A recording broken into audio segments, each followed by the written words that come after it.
स्वागत है आपका रेलवे की पाठशाला पे। और दोस्तों हमारी जो सीरीज चल रही थी रेलवे ग्रुप डी भर्ती 2018 के साइंस हम क्वेश्चन कर रहे हैं, उस सीरीज में ये पार्ट नंबर 72 वीडियो है और ये आपके 26/10/2018 का थर्ड शिफ्ट का वीडियो है। इससे पहले जो भी सीरीज आई है वो मैंने प्लेलिस्ट के अंदर आप जाएंगे तो प्लेलिस्ट में ग्रुप डी 2018 साइंस ने आपको जो पहले के 71 वीडियो हैं वो आपको पूरे मिल जाएंगे। चलिए शुरू करते हैं आज की इस वीडियो को। छोटा सा रिक्वेस्ट है, आप हमारे यूट्यूब चैनल पर नए हैं, चैनल को सब्सक्राइब कर दीजिएगा और बेल आइकन को दबा दीजिएगा। और आज का वीडियो थोड़ा लेट आ रहा है क्योंकि गाइस पीडीएफ बनाने में थोड़ा ज़्यादा ही टाइम लग गया था। तो चलिए शुरू करते हैं आज के इस वीडियो को। पहला जो क्वेश्चन है वो ये कि भाई किसी वस्तु की अपनी स्थिति में परिवर्तन के विरोध करने की जो प्रवृत्ति होती है उसे क्या कहा जाता है। यानी कि जब हम किसी वस्तु है उसकी स्थिति में चेंज करने का प्रयास करते हैं, मान लीजिए कोई रबड़ है उसको हमने खींचा है ना, या कोई लोहा है उसको हमने पीटा, तो उसकी स्थिति में चेंज जो होता है ना उसका जो विरोध करता है उस प्रॉपर्टी को क्या कहा जाता है, उस गुण को क्या कहा जाता है, तो उसे कहा जाता है जड़त्व यानी कि इनर्शिया। ठीक है, जड़त्व कहा जाता है उस गुण को जो उसकी वस्तु की स्थिति में परिवर्तन का विरोध करता है। अगला जो क्वेश्चन है वो है कि बिना कोशिका भित्ति वाले बहुकोशिकीय जीवों को कहाँ रखा गया है। तो मैंने आपको आर.एच. व्हिटेकर का जो वर्गीकरण पढ़ाया था तब आपको बताया था कि जो एनिमेलिया होते हैं वो यूकेरियोटिक होते हैं तथा मल्टी सेलुलर होते हैं, मतलब इनमें बहुकोशिकीय जीव होते हैं तथा इनमें बिना कोशिका भित्ति का अभाव पाया जाता है। इसलिए एनिमेलिया है वो इसका राइट आंसर आ जाएगा कि एनिमेलिया में कोशिका भित्ति नहीं पाई जाती और बहुकोशिकीय जीव होते हैं, इनके अंदर कोशिकाएं होती हैं बहुकोशिकीय, बहुत ज़्यादा पाई जाती है। अगला जो क्वेश्चन है वो ये है कि भाई निम्न में से कौन सा एक मादा प्रजनन तंत्र का हिस्सा नहीं है। मादा प्रजनन अंग जो होता है ना, वो फीमेल के अंदर होता है, तो उसमें कौन कौन सा भाग होते हैं, इनमें से कौन सा भाग है वो आपके नहीं पाया जाता। तो आपको पता है अंडाशय होता है, गर्भाशय होता है और योनि होती है, लेकिन शुक्रवाहिका होता है वो आपके नर जनन तंत्र का हिस्सा होता है। ठीक है, मेल रिप्रोडक्टिव सिस्टम का पार्ट होता है। तो ऑप्शन नंबर 4 है वो इसका राइट आंसर आ जाएगा। अगला जो क्वेश्चन है वो ये है कि भाई निम्न में से कौन सा कथन है वो आपके सत्य है। पहला कथन आपको दे रखा है कि 114 तत्वों में से 22 तो क्या है अधातु हैं तथा शेष अयस्क हैं। तो ये कथन आपका गलत है क्योंकि अयस्क के बारे में आवर्त सारणी से हम अयस्क का डायरेक्ट पता नहीं लगा सकते। दूसरा कथन ये है कि प्रत्येक अयस्क एक खनिज होता है लेकिन प्रत्येक खनिज एक अयस्क नहीं होता। अब देखिए अयस्क क्या होते हैं और खनिज क्या होते हैं। खनिज वे पदार्थ होते हैं जिनको हम धरती से खोद कर निकालते हैं, लेकिन अयस्क वे पदार्थ होते हैं जिनमें आपके कुछ न कुछ बहुमूल्य धातु मिलने की संभावना होती है, उन्हें बोलते हैं अयस्क। इसलिए प्रत्येक अयस्क है वो एक खनिज हो सकता है लेकिन प्रत्येक खनिज का अयस्क नहीं हो सकता। तो सेकेंड स्टेटमेंट है वो आपके सत्य हो जाएगा। तो क्या बोलेंगे, केवल सेकेंड कथन है वो आपका सत्य है। अगला जो क्वेश्चन है वो ये कि भाई किसके कणों में जो गतिज ऊर्जा होती है सबसे ज़्यादा होती है। तो देखिए ठोस, द्रव, गैस, अगर हम इनके बारे में बात करें ठोस, द्रव और गैस, तो ठोस द्रव में से गैस के जो कण होते हैं उनके बीच जो ऊर्जा होती है वो सबसे अधिक होती है। ठीक है, उनके कणों में जो आपकी ऊर्जा है वो अधिक होती है। उसका कारण ये होता है कि आपके जो ठोस होते हैं ना उनके कण क्या होते हैं, पास पास स्थित होते हैं, है ना। द्रव के कण और थोड़े दूर दूर होते हैं, लेकिन जो गैस के कण होते हैं वो आपके बहुत ही दूर दूर होते हैं, उनमें विस्तरण बहुत ज़्यादा पाया जाता है। इसलिए आपका जो गतिज ऊर्जा है वो ठोस के कणों में क्या होती है, वो आपके गैस के कणों में क्या होती है, सर्वाधिक होती है। अगला जो क्वेश्चन है वो ये कि भाई गति के समीकरण में से कौन सा कथन है वो आपके गलत है। आपको 3 समीकरण होते हैं गति के, आपको पता होने चाहिए। आपको पूछा है कि कौन सा कथन है आपके गलत है। तो देखिए एक होता है S बराबर ut प्लस 1/2 at स्क्वायर, एक तो ये होता है। एक होता है 2as बराबर आपका होता है v square minus u square. एक होता है आपका v बराबर u प्लस at। ये 3 समीकरण होते हैं गति के। तो पहला ऑप्शन है वही आपका गलत है कि देखिए पहले में क्या गलत है कि आपका u square minus v square दे रखा है, जबकि होता है v square minus square. Second, third और फोर्थ है वो इसके राइट आंसर आ जाएंगे। मतलब कौन सा कथन गलत है, पहले वाला। चलिए अगला जो क्वेश्चन है वो ये कि भाई निम्न में से किस स्थिति में जो कार्य है वो किया हुआ नहीं जाता है। मतलब आपको किस स्थिति में कार्य है वो नहीं करना पड़ेगा। ठीक है, अब देखिए आपको एक चीज़ बता दूं, कार्य उस स्थिति में नहीं किया जाता है जब आपका विस्थापन है वो 0 हो। तो देखिए कौन सी स्थिति में विस्थापन 0 है आप देख लीजिए। पहला, एक लड़का है वो कमरे की दीवार पर धक्का लगा रहा है। अब धक्का लगा रहा है तो सीधी सी बात है वहाँ पर विस्थापन तो हो ही नहीं रहा। ठीक है, तो पहला है वही इसका आंसर आ जाएगा भाई, निम्न स्थिति में जो कार्य है वो नहीं किया जाएगा। अगर विस्थापन नहीं है तो कार्य भी क्या होगा, 0 होगा। अगला जो क्वेश्चन है वो ये कि भाई निम्न में से कौन सा पदार्थ बहुरूपों में पाया जाता है। बहुरूपों का मतलब है कि एक से अधिक अवस्थाओं में पाया जाता है। तो आपको पता होगा कार्बन जो होता है आपका बहुत सारे रूपों में पाया जाता है, क्रिस्टलीय और अक्रिस्टलीय। क्रिस्टलीय में होते हैं आपका हीरा, ग्रेफाइट, फुलेरिन। अक्रिस्टलीय में कोक, आपका कोल, चारकोल, है ना, कार्बन इस रूप में पाया जाता है। तो कार्बन है वो इसका राइट आंसर आ जाएगा।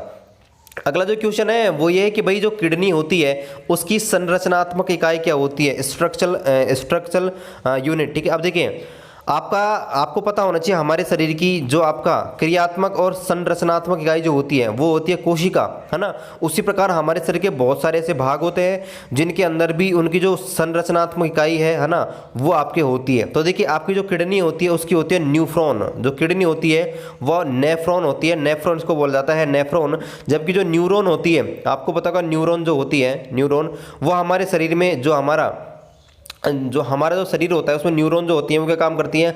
हमारे शरीर में जो उत्तेजनाएं होती हैं, उत्तेजना की शरीर पर कहीं भी चोट लगी तो उसमें संकेत जो भेजती हैं उनमें आपके न्यूरॉन काम आती है। ठीक है, तो आपका जो आंसर आ जाएगा वो आ जाएगा नेफ्रॉन है, नेफ्रॉन होती है वो आपके इसका राइट आंसर आ जाएगा। किडनी होती है उसमें बहुत सारी नेफ्रॉन पाई जाती है, करोड़ों लाखों नेफ्रॉन मिलकर आप एक किडनी का निर्माण होता है। अगला जो क्वेश्चन है वो एक भी निम्न में से कौन सा जीव है वो कशेरुकी नहीं है?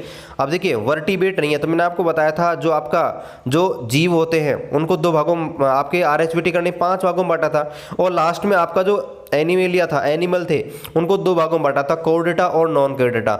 यानी कि आपका वर्टिब्रेटा और नॉन वर्टिब्रेटा इनको कहा जाता है। तो देखिए जो आपका छिपकली है, मेंढक और मगरमच्छ है, उनको आपके कोर्डेटा में रखा गया है। कोर्डेटा में आपको बताया था मत्स्य आते हैं, पक्षी वर्ग आता है ना, इसके अलावा मैमल्स आते हैं, रेप्टाइल्स आते हैं, आपको मैंने पढ़ाया था। तो केंचुआ है इसका राइट आंसर है। भाई केंचुआ है वो आपके नॉन कोर्डेटा के अंदर आता है। किसके अंदर आता है? नॉन कोर्डेटा के अंदर, यानी कि वर्टिब्रेट में नहीं आता, नॉन वर्टिब्रेट होता है। जबकि ये सारे आपके वर्टिब्रेट होते हैं। कशेरुकी दंड इनमें नहीं पाया जाता केंचुओं के अंदर। जबकि छिपकली है, मेंढक है और आपका मछली है, इनके अंदर रीढ़ की हड्डी पाई जाती है, मतलब कशेरुकी पाई जाती है, वर्टिब्रेट पाया जाता है। अगला जो क्वेश्चन है वो ये कि भाई किस तत्व के, जो कोई भी तत्व होता है उसके बाह्यतम कोश में, अंतिम कोश में जो इलेक्ट्रॉन होते हैं उनकी संख्या को क्या कहा जाता है? तो कोई भी तत्व होता है ना उसकी जो अंतिम कोश में जो इलेक्ट्रॉन होते हैं, जैसे आपका सोडियम है 11 इलेक्ट्रॉन होते हैं, इसका इलेक्ट्रॉन में से लिखा जाएगा 2 8 1। तो एक जो होता है इसको क्या कहा जाता है? एक जो होता है उसको बोलते हैं संयोजकता इलेक्ट्रॉन। क्या बोलते हैं? संयोजक इलेक्ट्रॉन इनको बोला जाता है, वैलेंसी इलेक्ट्रॉन इनको बोला जाता है। अगला जो क्वेश्चन है वो ये कि भाई सूर्य में जो सूर्य होता है उसमें सौर ऊर्जा जब बनती है तो सौर ऊर्जा बनने के समय कौन सी अभिक्रिया होती है? तो देखिए ये जो अभिक्रिया होती है उसे बोलते हैं आपका न्यूक्लियर फ्यूजन, यानी कि नाभिकीय संलयन। इसमें क्या होते हैं? बहुत सारे एटम हुए आपस में मिलते रहते हैं और इससे जो सूर्य है उसके अंदर आपकी जो सौर ऊर्जा है वो बनती रहती है। जबकि नाभिकीय विखंडन होती है, ये आपके कोई भी परमाणु बम होते हैं ना, आपके बम जो भी आते हैं परमाणु बम, उनको जो फोड़ते हैं तो उससे जो एनर्जी निकलती है ना, वो आपके नाभिकीय विखंडन के कारण निकलती है, न्यूक्लियर फ्यूजन के कारण। ठीक है, ये आपको ध्यान रखना है। दहन का मतलब होता है किसी वस्तु को जलाना, और अपघटन का मतलब होता है कि 2 या 2 से अधिक भागों में तोड़ना। अगला जो क्वेश्चन है वो ये कि भाई जब कैल्शियम ऑक्साइड पानी के साथ अभिक्रिया करती है तो किसका निर्माण होता है? तो देखिए ये आपका होता है कैल्शियम ऑक्साइड। जो कैल्शियम ऑक्साइड है अगर जल के साथ अभिक्रिया करेगा तो ये बनाता है आपका, देखिए Ca यो का यो, एक O कितने आ गए? 2 O, और H2 कितने हो गए? 2। तो ये बनेगा CaO2H2। इसको शॉर्ट में लिखेंगे CO, कॉमन ले लेते हैं O और H तो लिखेंगे CaOH2। और CaOH2 होता है कैल्शियम का हाइड्रोक्साइड। क्या बोलते हैं? कैल्शियम का हाइड्रोक्साइड, और इसे बोलते हैं कास्टिक चूना, है ना। तो ये आपका क्या बनेगा? कास्टिक चूना बनेगा, मतलब CaOH2, और इसे बुझा हुआ चूना भी कहा जाता है। ये भी आपको ध्यान रखना है। अगला जो क्वेश्चन है वो ये है कि भाई एक बल्ब है, एक बल्ब के अंदर 5 मिनट के लिए 0.5 एम्पीयर की धारा दी जाती है, तो बल्ब में प्रवाहित होने वाला आवेश है वो कितना होगा? तो देखिए आपका जो टाइम दे रखा है वो आपको दे रखा है 5 मिनट। ठीक है, इसको हमको सेकंड में लेना है तो इसको मल्टीप्लाई कर देंगे 60 से, मतलब आ जाएगा 300 सेकंड। आपको धारा दे रखी है, आपको जो आई का मान दे रखा है, धारा का मान वो आपको दे रखा है 0.5। अब देखिए जो आवेश होता है वो क्या होता है?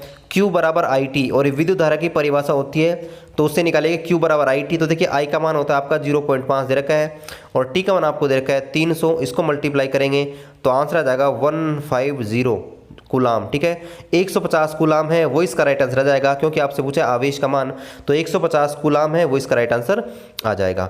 अगला जो क्वेश्चन है आपसे पूछा है कि भाई कौन सा स्टेटमेंट है वो आपके सत्य है? तो देखिए पहला कथन आपको दे रखा है कि यह जो अभिक्रिया है वो प्रत्यावर्ती अभिक्रिया का उदाहरण है।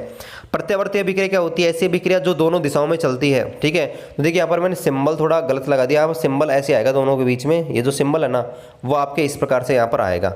अब देखिए ऐसी अभिक्रिया जो दोनों दिशाओं में होती है, मतलब अभिकारक मिलकर उत्पाद बनाते हैं और उत्पाद वापस अभिकारक बनाते हैं, उन्हें बोलते हैं आपके प्रत्यावर्ती अभिक्रिया। तो पहला कथन आपके सत्य है। दूसरा, यह अभिक्रिया संयोजन अभिक्रिया है। संयोजन अभिक्रिया क्या होती है? ऐसी अभिक्रिया जिसमें दो या दो से अधिक अभिकारक मिलकर एकल उत्पाद बनाते हैं। तो देखिए मैग्नीशियम ने और ऑक्सीजन ने मिलाकर मैग्नीशियम ऑक्साइड बना दिया, तो ये कथन में आपके सत्य है। तो क्या होगा? दोनों कथन ये आपके क्या होंगे? इसका सही आंसर हो जाएगा। अगला जो क्वेश्चन है वो ये कि भाई निम्न में से कौन सी ऊर्जा सदैव धनात्मक होती है? तो आपको पता होना चाहिए जो आपकी गतिज ऊर्जा होती है उसका सूत्र होता है 1/2 mv²। आपको पता है वेग कभी भी ऋणात्मक नहीं होता, इसलिए आपकी जो गतिज ऊर्जा है कभी भी ऋणात्मक नहीं हो सकती है।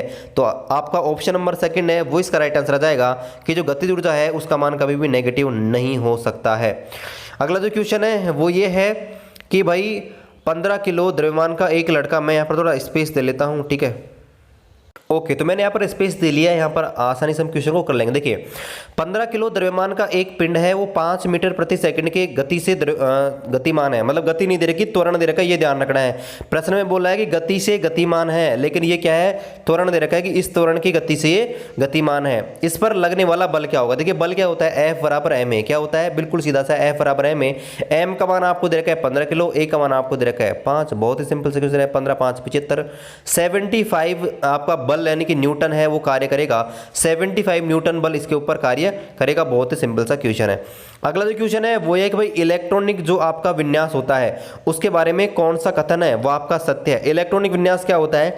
किसी भी तत्व होता है ना उसको आपका कक्षाओं के आधार पर, कोशों के आधार पर उसके इलेक्ट्रॉनों को बांटना, उसे आपका इलेक्ट्रॉनिक विन्यास कहा जाता है। जैसे सोडियम होता है 11, तो सोडियम को हम लिखते हैं 2 8 1, ठीक है।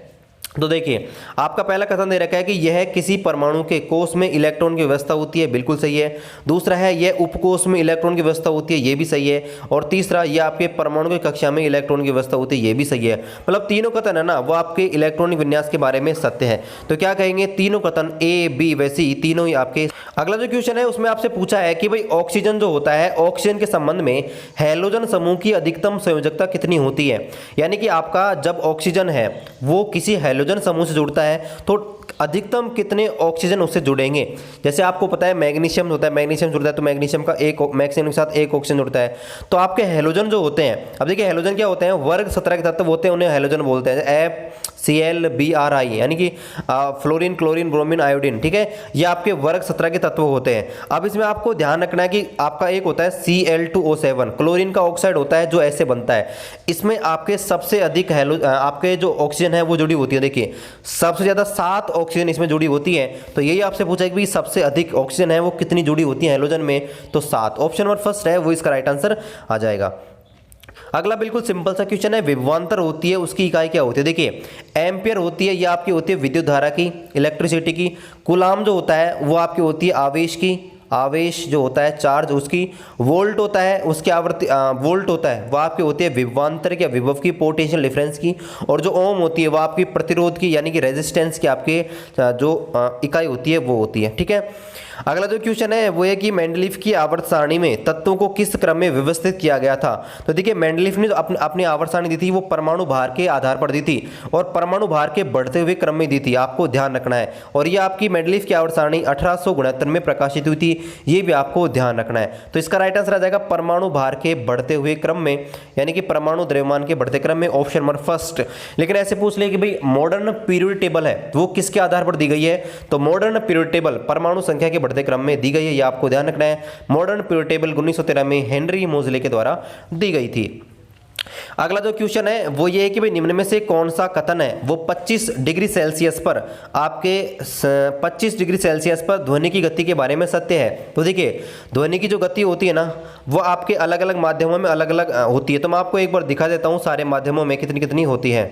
तो ये आपके ध्वनि की 25 डिग्री सेल्सियस पर अनेक माध्यम में जो गति होती है वो आपको दिख रही है। तो देखिए यहाँ पर आपको पूरी है यहाँ पर दिख रही है। तो आप देखते हैं यहाँ पर जो स्टेटमेंट आपको दे रखे हैं उनको। तो देखिए हमको जो पहला स्टेटमेंट दे रखा है उसमें दे रखा है कि भाई समुद्री जल में जो चाल होती है वो आपकी होती है 1531। तो पहला कथन है वो आपके बिल्कुल सही है। और दूसरा कथन है उसमें दे रखा है कांसे के बारे में, तो कांसे के बारे में दूसरा कथन है वो आपके सही है। तो हम क्या बोलेंगे भाई, दोनों कथन है वो आपके 25 डिग्री सेल्सियस पर ध्वनि की चाल के बारे में सत्य है। अगला जो क्वेश्चन है वो ये है कि भाई अंडा जो होता है, एग होता है, उसको अंडाशय से गर्भाशय तक कौन लेकर जाता है। ठीक है, ये आपसे प्रश्न पूछा है हिंदी में, इसका ट्रांसलेशन है थोड़ा अलग दे रखा है ना।